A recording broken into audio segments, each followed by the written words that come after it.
यानंतर पुन्हा एकदा पुण्याच्या बातमीकडे वळणार आहोत. तर पुणे रेल्वे स्टेशन समोरच्या महात्मा गांधीजींच्या पुतळ्याची एका माथे फिरूने विटंबना करण्याचा प्रयत्न केला होता. हातामध्ये कोयता घेऊन सूरज शुक्ला नावाचा हा तरुण पुतळ्यावरती चढला. शुक्ला हा मूळचा उत्तर प्रदेशातला वाराणसीचा असल्याचं कळलेलं आहे. तो प्रवास करत पुण्यात आला होता आणि या माथे फिरूला रेल्वे पोलिसांनी अटकही केली. भगवा कुर्ता घातलेला ही व्यक्ती महात्मा गांधींच्या पुतळ्याच्या चौथऱ्यावरती चढली होती आणि त्याच्या हातात कोयता सुद्धा दिसला होता.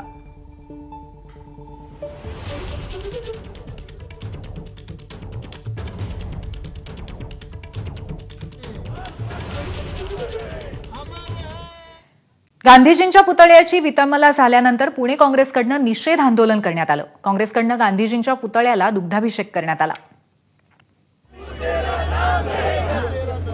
जब तक सूरज चांद रहेगा,